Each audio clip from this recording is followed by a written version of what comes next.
This story, I think, goes to John's idea that eventually we're all just going to be living in augmented reality. My dream. As opposed maybe to like a more virtual reality. And this article is talking about how the contact lenses that could enable that are actually farther along than a lot of people might think. We'll talk about that on today's Not So Critical Update.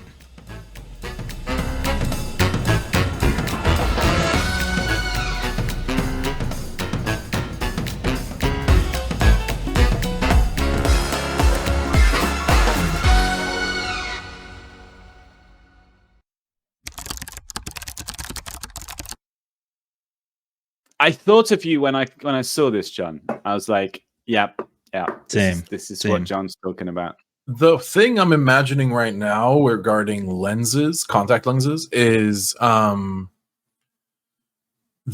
uncomfortability factor. So the technology just has to get so much smaller for it to be something you can wear daily, comfortably, just like glasses. For sure. And that's going to take years to perfect because we can only make technology so small still.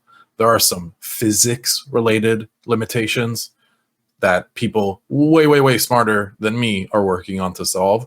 But in the meantime, just glasses. It's funny that this is what we're talking about today because I just got a news article recommended to me that the Nreal Airs, which I think Nreal is a Chinese company, they're working on augmented reality technology. They just released their glasses to the general public on Amazon in America. They did a worldwide release, kind of limited, but now anyone can go buy them for less than $400. And what they do is they're very similar to the look of a pair of Ray-Bans, and they project a 120-inch screen in front of you, something like that. Virtually. And it's augmented. It's basically looks like a holographic screen just hovering right in front of you. It connects to both an Android and an iOS, but I think Android works way better just because of the limitations of Apple, and they'll figure it out eventually. And you have to plug it in. I'm not sure exactly on the wireless stuff, and then of course the power consumption and the battery level are all of these different things that these different issues that they're going to have to face. But it's so exciting that like we are there. We're so close that you could potentially be sitting on an airplane doing work, typing in the air, and it would know what you're doing. Yay, more opportunities to work. Thanks, John. You just gave some watching CEO a movie, or watching a movie or browsing, gaming. Gaming. That was one of their marketing shots. Was this guy sitting on his couch with a controller in hand and a 120-inch projection of the game in front of him? That's interesting. Yeah, so very cool. You started by talking about the size and wearability of the contact lenses, and that's a lot of what they spent the article talking about, because you've got the processor, the display, Wi-Fi, the battery, everything. Well, maybe not Wi-Fi, but Bluetooth maybe. Like everything it needs has to be self-contained. And the reviewer said it's not at the point where they would let the journalists actually wear them. They said they are wearable. Yeah, I wasn't certain about that from reading the article. That was my first thought too, but it sounded maybe also like they just weren't quite ready to let people jam these things in their eyes. Yeah, it sounds like a convenient excuse. But I like the idea that they had they held a camera up to the contact so they could show you what it was like to look through it. That seems less sketchy than, just not being able to put it in your eyes. Also, he couldn't put a contact lens in his eye, but he could wear a VR headset that emulated the experience. I was like, isn't that just sort of the same thing? You're still that just sounds like a scam. Catch COVID from I could see why they wouldn't want you to put this thing in the eye.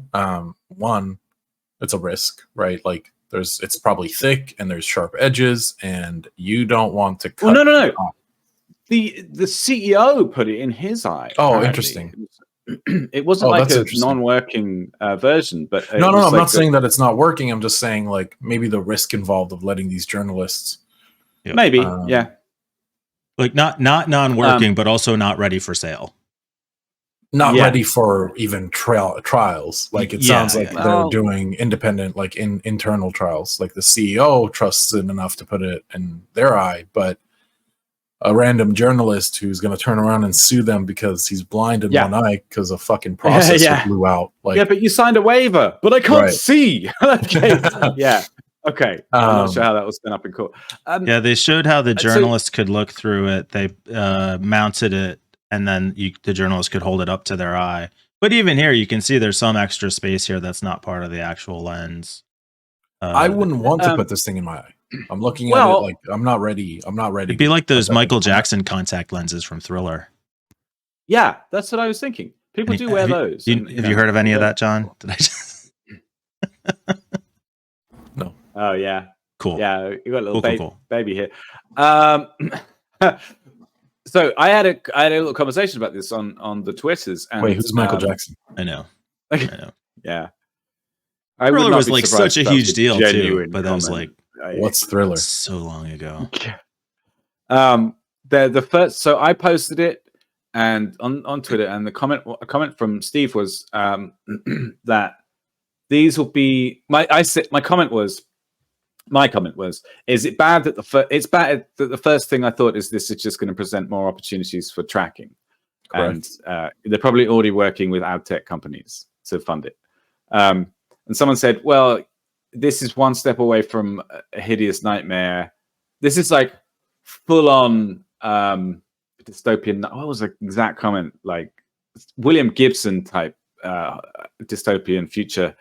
That's where it's going to go. And I'm like, yeah, but he said, if it takes off. And I was like, yeah, I can't see why it wouldn't take off. And he said, comfort was the main thing, because they're hard contacts. That's what I'm saying.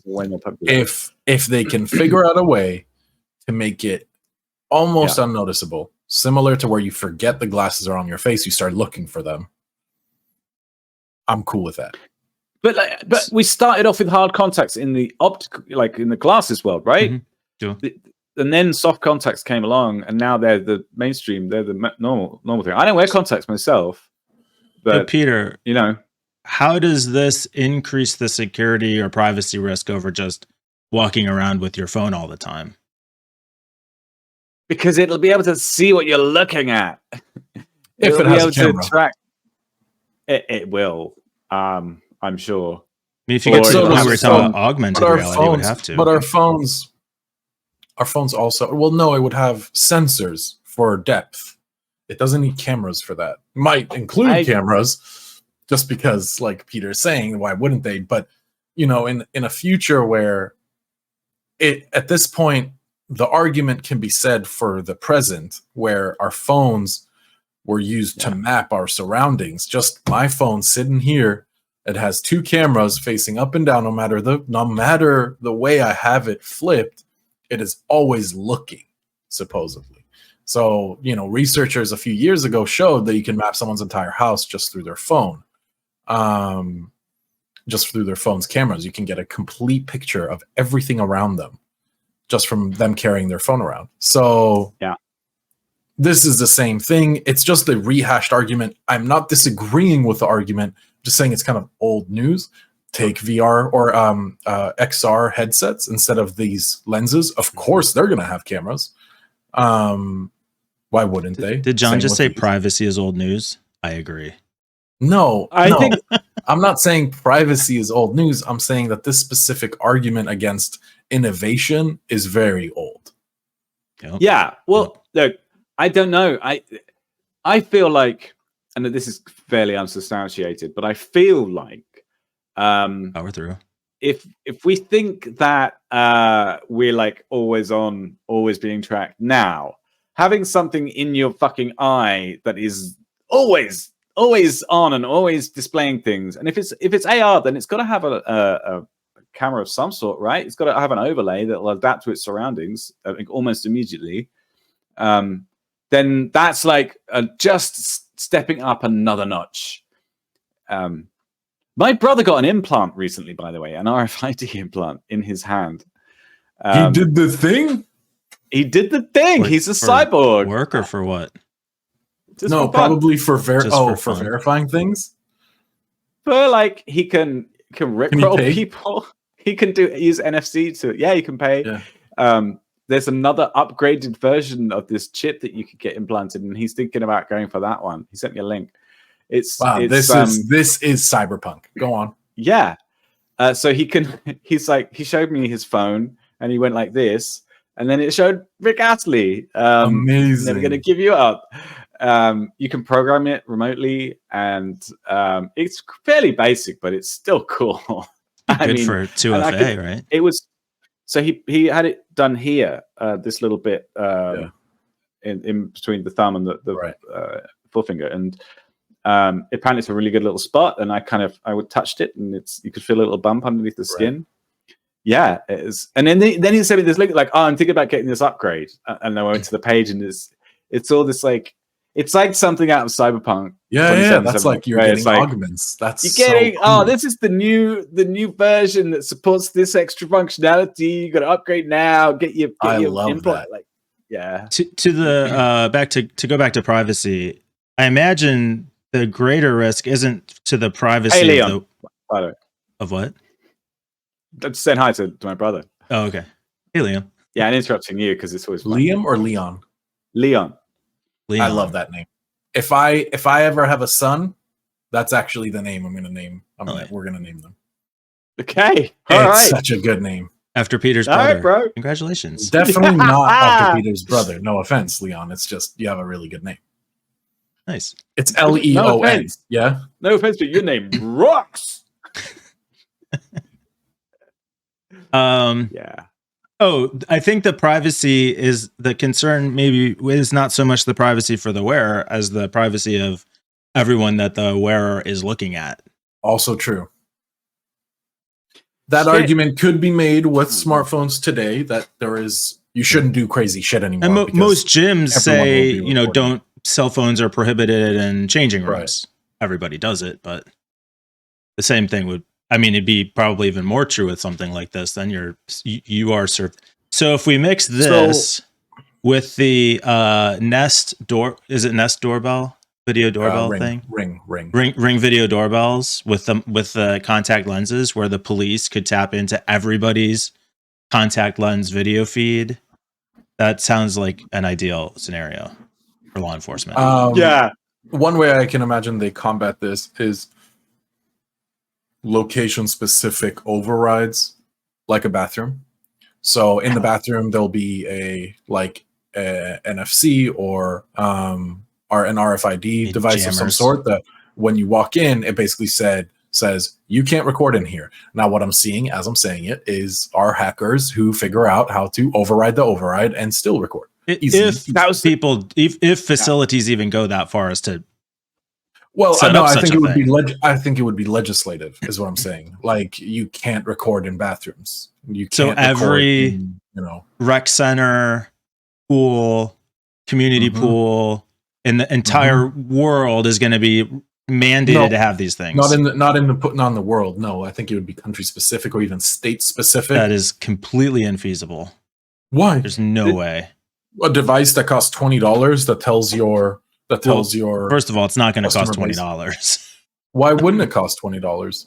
If the government is putting it out, I imagine it would run on something like a Raspberry Pi. If it's government mandated, the companies that manufacture it are absolutely going to charge more than that. Plus, then you're stuck dealing with maintenance and how do you install it and how do you test it.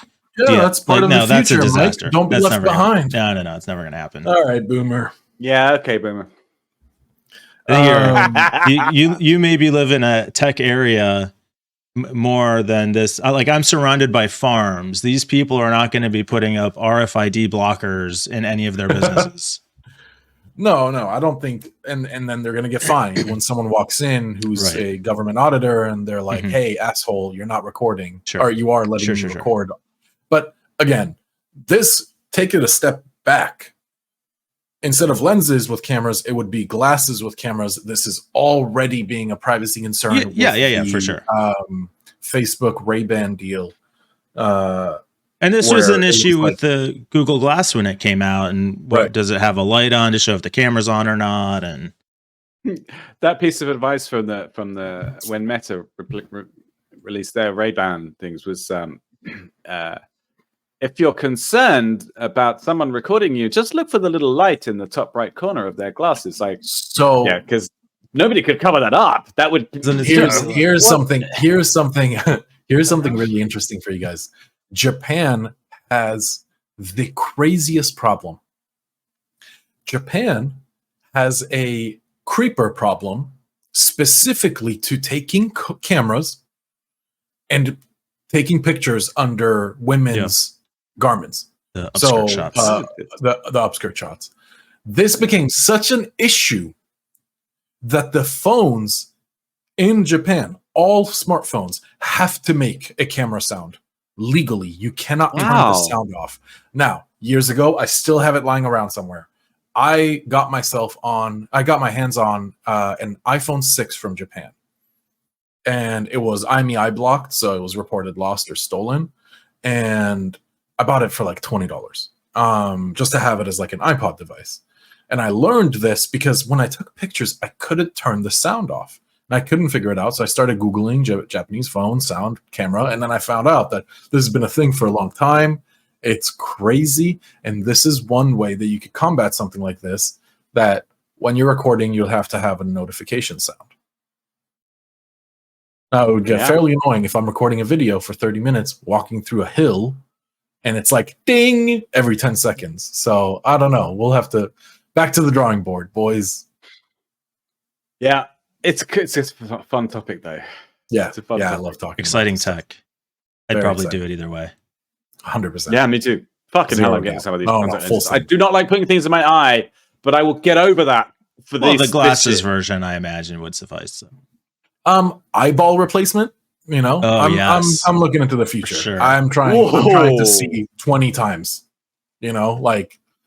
Oh, anyway, Cyberpunk Edge Runners, new TV show, new anime. Go watch it. Okay, covers a lot of this fun stuff. I know we're wrapping up, but I want the eyeball replacement to make a very faint whirring sound when it zooms in. Yeah, as you focus. It's just like the new BMWs. They have car sounds. Because the cars don't make sound, so they have it come out of the speakers. Vroom, vroom. Same thing.